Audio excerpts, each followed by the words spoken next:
보물이라고 하는 것은 우리가 귀하게 생각하는 것입니다. 정말 소중하고 귀하게 생각하는 것, 바로 그것을 보물이라고 할 수 있습니다. 오늘 본문 말씀을 통해서 영적으로 표현해 보면 이 보물이라고 하는 것은 하나님께서 기뻐하시는 하나님의 뜻이요, 하나님의 의를 추구하는 그런 삶을 말씀하고 있습니다. 우리가 세상적으로 봐도 귀한 것은 참 관리도 잘합니다. 보관도 잘해요. 혹시라도 그것을 잃을까 봐 염려하고 걱정하고 아주 지대한 관심을 갖습니다. 우리가 부모가 사랑하는 자녀를 생각할 때 얼마나 귀하게 여기는지 몰라요. 어르신들이 손주를 생각할 때 얼마나 사랑스럽게 생각하는지 모릅니다. 보물과 같아요. 너무 귀합니다. 그래서 허리는 좀 굽고 힘은 약하지만 약 20kg, 30kg 무게가 있는 돌덩이나 일반적인 어떤 사물을 짊어질 때는 힘들어가지고 야야야 나 못 간다 못 가. 내가 어떡하나 이걸. 그러나 사랑하는 손주를 얻는 데 있어서는 인색하지 않습니다. 힘들다고 말하지 않습니다. 왜 그런가요? 바로 그 손주가 사랑하는 그 아이가 보물과 같고 귀한 존재이기 때문입니다. 그것을 사랑으로 다가가기 때문에 그렇게 된다는 것입니다. 힘들지만 힘들다고 말하지 않아요. 사랑으로 짊어지고 사랑으로 품기 때문에 그렇다는 것입니다. 그렇다면 오늘 본문 말씀의 이 보물이라고 하는 정의는 사랑으로 가면 쉽다는 영적인 의미가 이 속에 포함되어 있다는 것을 알 수 있습니다. 자, 본문 19절 보세요. 너희를 위하여 보물을 땅에 쌓아두지 말라. 거기는 좀과 동록이 해하며 도둑이 구멍을 뚫고 도둑질을 하느니라. 우리가 일반적으로 가정에서 귀한 것들 잘 관리하고 정말 귀한 것들은 어떤 사람들은 금고에 넣기도 하고요. 아주 은밀한 장소에. 예시대에는 귀한 보물, 탤런트는 그거 잊어버리면 안 되니까 땅속에 묻어두기까지 했지 않습니까? 수시로 난이 일어나가지고 한 동네가 점령당하고 불태움을 당하고 또 때로는 노예나 참 안타깝게도 포로로서 끌려가가지고 참 극난한 어려움과 고통을 당하는 예가 있기 때문에 귀한 보물은 집에다가 두지 않았습니다. 땅속 깊숙한 곳에 또 집 울타리 안에라 할지라도 어느 한켠의 땅을 파고 깊이 숨겨두는 것이 지혜롭게 사는 방법이었죠. 보존하기 위한 것입니다.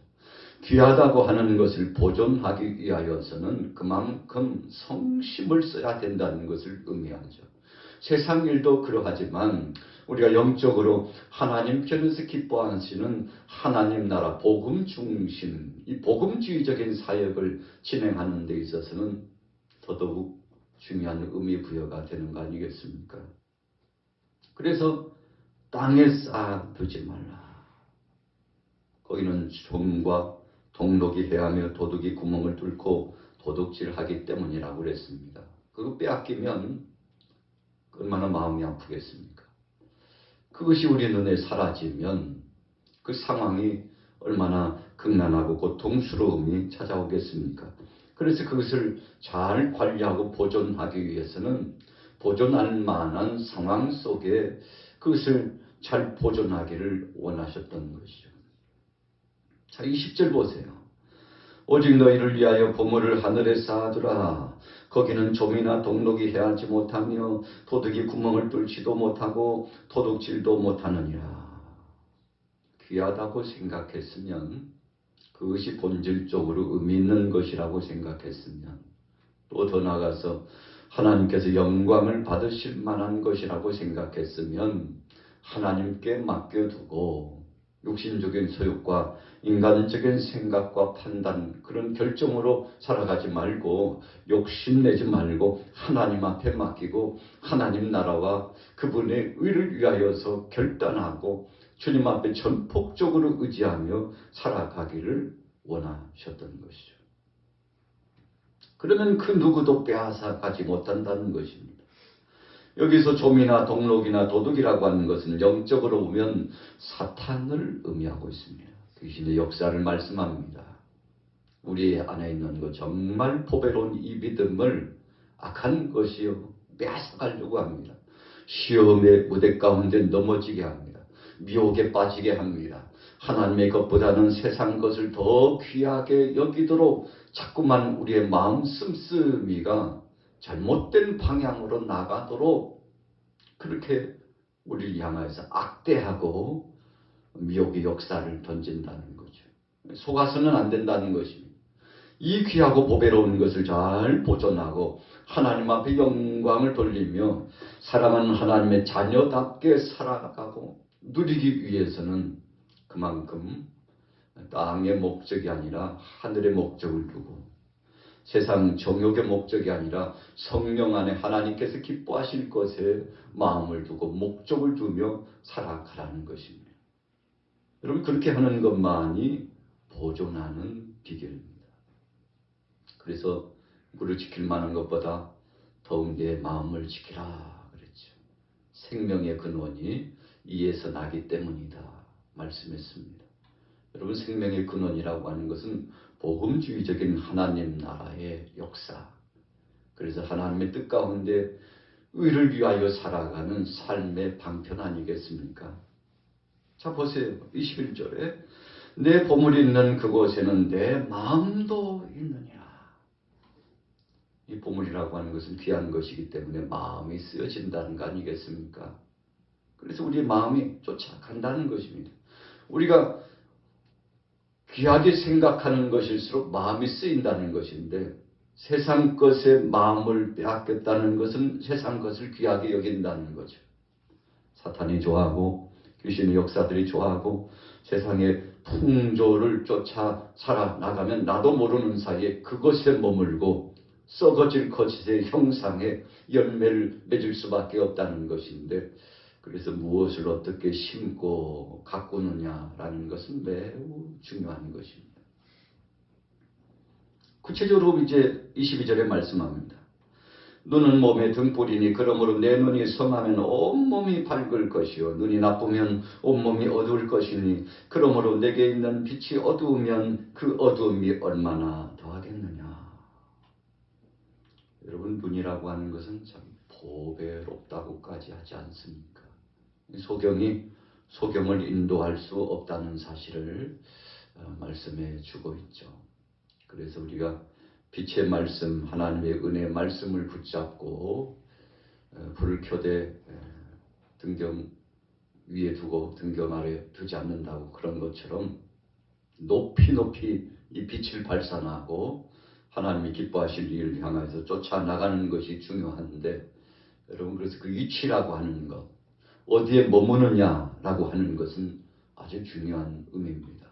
그래서 우리가 시편 말씀 1편에서도 지혜롭고 복된 사람들은 악한 것의 길에 서지도 않고 거기에 앉지도 않고 거기에 머무르려고 하는 욕심을 내지도 않는 것이죠.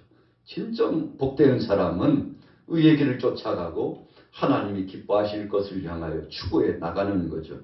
그리고 성경 말씀하시죠. 악한 것은 아예 모양이나 흉내도 내지 말라고 그렇게 말씀했잖아요. 그래서 우리 자신의 심령을 잘 간수하고 믿음을 지키기 위해서는 내가 혹시라도 흉내도 내지 않도록 나 자신을 어그하고 절제하고 주님 뜻 안에 사는 것이 매우 중요하죠. 자 24절에 보세요. 한 사람이 두 주인을 섬기지 못할 것이니 너희가 하나님과 재물을 겸하여 섬기지 못한다. 그랬어요. 여러분 우리가 어떤 때는 하나님 앞에 기도 제목을 갖고 하나님이 이번에 이러이러한 기도 제목을 하나님이 응답해 주시면 좋겠습니다. 참 인생 살아보니까 이것이 꼭 문제고 십자가요. 짐입니다. 이것만 해결되면 참 모든 것 다 할 수 있을 것 같은데 하나님 아시죠? 내 마음 아시죠? 이 소원을 아시죠? 주님 응답하여 주옵소서. 그래서 그 기도하는 제목의 기준이 어떤 때는 물질이 될 수도 있고 명예나 권세가 될 수도 있고 또 자신의 어떤 아주 중요한 것이라고 생각하는 욕심에 끌려갈 수도 있죠. 그런데 어떻든가요? 그것이 뜻대로 되었다고 생각할 때 정말 진솔한 믿음을 갖고 하나님 앞에 영광 돌리고 신실한 신앙의 행보로 살아가시던가요? 자, 그렇지 않습니다. 우리가 욕심내서 이 생의 자랑, 안목의 정욕을 소원하고 그것만 이루어지면 될 것 같지만 그것이 이루어진다면요. 더 많은 것들을 요구하게 되는 우리 속에 발동되는 욕심이 우리의 자아가 하나님의 영광보다는 자기 소욕 중심으로 살아가도록 우리가 우리 자신도 모르게 노예화되고 있다는 사실을 발견하면 참 우리를 봐도 깜짝 놀랄 때가 많죠. 오늘 본문도 반복적으로 계속 그런 말씀을 주고 있는 것입니다.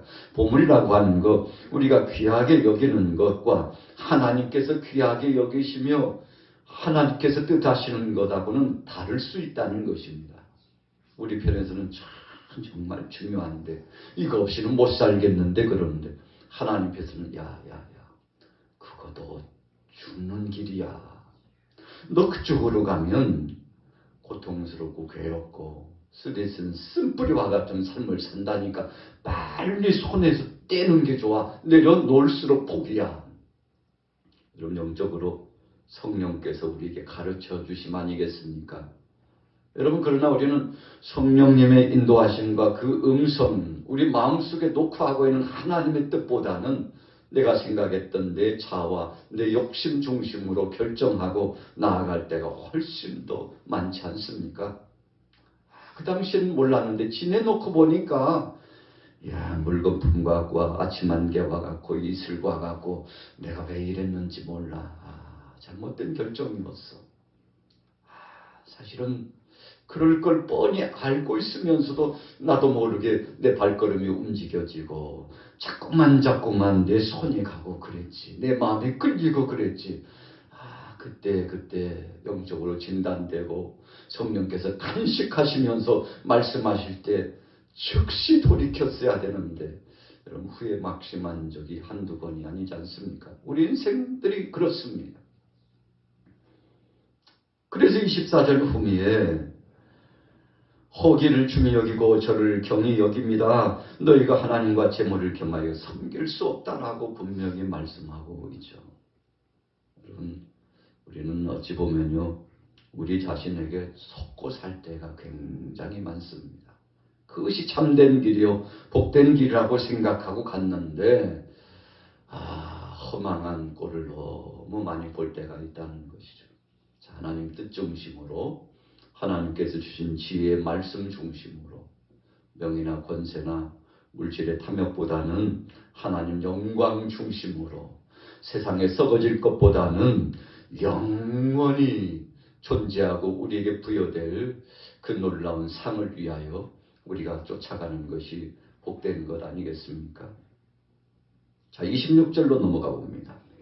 공중의 새를 보라. 심지도 않고 거두지도 않고 창고에 모아들이지도 아니하되 너희 하늘 아버지께서 기르시나니 너희는 이것들보다 귀하지 아니하냐.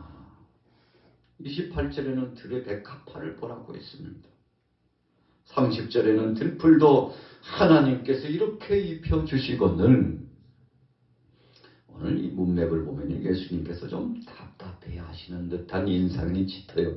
야, 내가 얼마나 더 설명을 해야 너희가 정신을 차리고 철이 들겠느냐. 허망한 거 자꾸 붙잡고 끊어져 버릴 동아줄과 같은 거 붙잡고 가지 말고 빨리 거기서 손을 떼고 끊어지지 않을 영원히 쇠하지 않을 영생과 복된 것을 위하여 나갔으면 좋겠다. 걱정하지 마. 두려워하지 마. 언제는 염려하고 걱정해서 이루어진 것이 있더냐. 어떤 심리학자가 말하는 것처럼 우리 사람들이 걱정하고 염려해가지고 이룰 것은 겨우 2~3% 정도밖에는 안 된대요. 그 2~3%라고 하는 것은 우리가 힘써서 헌신하고 땀을 흘리고 일할 때는 일해야 된다는 의미가 포함되어 있습니다. 그냥 가만히 있으면 이루어진다는 잘못된 생각을 버리라는 의미도 그 2, 3%에 포함되어 있습니다. 그렇지 않는 범위 안에서는 다 하나님 앞에 맡길 수밖에 없다는 것입니다. 속수무책이에요. 뭔가 내 손으로 내가 마음에 힘써서 이루고 성취할 것 같은데 나중에 지내놓고 보면 내가 한 것은 하나도 없고, 올 한해도 2024년도에 새로운 계획안을 갖고 다이어리가 빛날 만큼 오색 찬란하게 정리해놓고 오늘은 이것저것 이것을 꼭 이루리라. 이달에는 올해는 꼭 이루리라 하고요. 벌써 이렇게 3월 중반이 되고 이제 4월을 보고 있는데 금세 또 봄 지나가지 않습니까?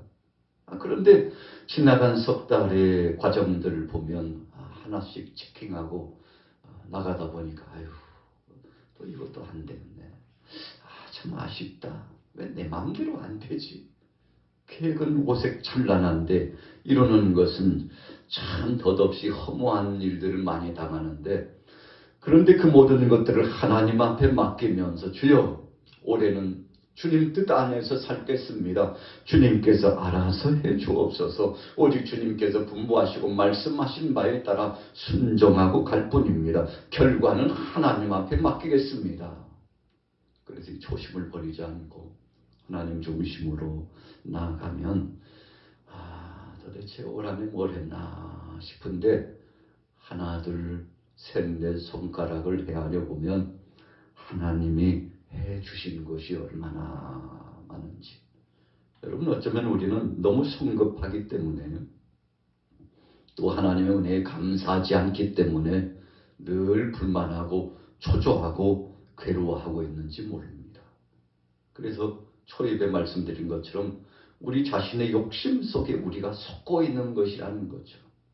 그렇게 쫓아가지 않아도 되는데 내 자아와 내 욕심이 자꾸만 충동질 해가지고 채찍질을 하고 그것에 넘어져가지고 무릎도 깨지고 손바닥도 찰과상을 입고 그러지 않아도 되는데 그렇게 행함으로 말미암아 자기가 자기 자신을 채찍질하는 그런 삶이 될 때가 훨씬 더 많다는 것이죠. 오늘 예수님은 그런 맥락과 그런 모습들을 보시면서 그렇게 살지 말라고 말씀합니다. 아버지 하나님 앞에 맡기고 나가면 일거수일투족을 하나님이 책임져 주신다는 것인데, 여러분 우리가 그런 지혜로운 심정을 가지고 살아갔으면 얼마나 좋겠습니까? 자, 31절 보세요. 그러므로 염려하여 이르기를 무엇을 먹을까 무엇을 마실까 무엇을 입을까 하지 말라. 이는 다 이방인들이 구하는 것이라. 너희 하늘 아버지께서 이 모든 것이 너희에게 있어야 할 줄을 아시느니라. 여러분, 그래서 하나님 앞에 맡긴다는 것이 어찌 보면 그것도 믿음이야, 게으른 거지, 그렇게 생각할 수 있죠. 대만한 거지 그건, 그렇게 말할 수 있죠. 여러분, 그러나 하나님 앞에 맡기고 마음을 내려놓는다는 것은 결코 쉽지 않습니다. 그러나 주님 앞에 맡기고 내려놓고 나면 얼마나 속이 시원하고 참 알 수 없는, 세상이 빼앗아갈 수 없는 평화가 우리 속에 깃든다는 것, 우리 자신들은 성령 안에서 너무나 잘 알지 않습니까? 오늘 주님은 말씀합니다. 선한 범위를 선택하라고요. 지혜로운 범위를 선택하라고 말씀합니다. 하나님이 기뻐하실 것을 선택하라고 말씀합니다. 우선순위 내려놓지 말고 먼저 해야 될 것 미루지 말고 하나님 뜻 안에서 일을 진행하라고 말씀합니다. 여러분, 우리가 세상 일이 얼마나 바쁜지 하나님의 것보다도 세상 것을 쫓아가잖아요. 그래서 33절을 주신 거죠. 자, 같이 읽어볼까요? 33절 시작. 그런즉 너희는 먼저 그의 나라와 그의 의를 구하라. 그리하면 이 모든 것을 너희에게 더하시리라. 그러므로 내일 일을 위하여 염려하지 말라. 내일 일은 내일 염려할 것이요 한 날의 괴로움은 그날에 족하니라. 아멘. 여기 33절과 34절의 결론을 단어로 고백한다면 범사에 하나님 앞에 감사하면서 살라는 뜻입니다. 여러분, 하나님 앞에 맡기는 거예요. 하나님 뜻 중심으로. 하나님께서 섭리하시고 계획하신 바가 분명히 우리 안에 있고 수시로 무시로 성령 안에서 생각나게 하시고 판단하고 결정하여 나가게 하시는데, 여러분, 우리가 하나님 앞에 맡기지 못하고 감사하지 못하고 날 괴로워하고 발을 동동 구르면서 그렇게 해도 뭔가를 우리 힘으로는 이룰 수 없다는 것을 알고 있으면서도 불구하고 나 자신도 모르게 계속 자의적인 힘이 발동되는데, 여러분, 그러면 어떻게 됩니까? 자기 팔만 아파요. 우리가 금난한 과정에 차를 타고 가다 보면요, 운전사가 운전 좀 살살 해줬으면 좋겠는데, 허브기를 놓을 때요, 막 기울기가 대단합니다. 야, 이러다가 어떻게 되는 거 아니야? 그래서 한쪽 손으로요, 손으로 잡을 수 있는 것을 꽉 붙잡고는, 그러고 30분, 1시간 차를 타고 마치고 나면요, 그냥 팔이 얼마나 아픈지.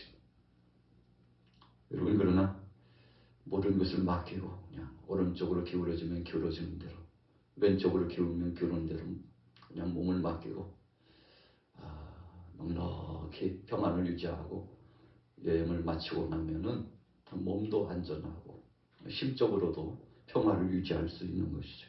맡긴다는 것은 아주 중요한 의미입니다. 하나님 앞에 맡긴다는 것은 복 중에 최고의 복이라는 사실을 오늘 본문에 말씀하고 계시는데, 34절에 주신 말씀처럼 그러므로 내일을 위하여 염려하지 말라. 하나님 앞에 맡기고 믿음으로 나가라는 말씀입니다.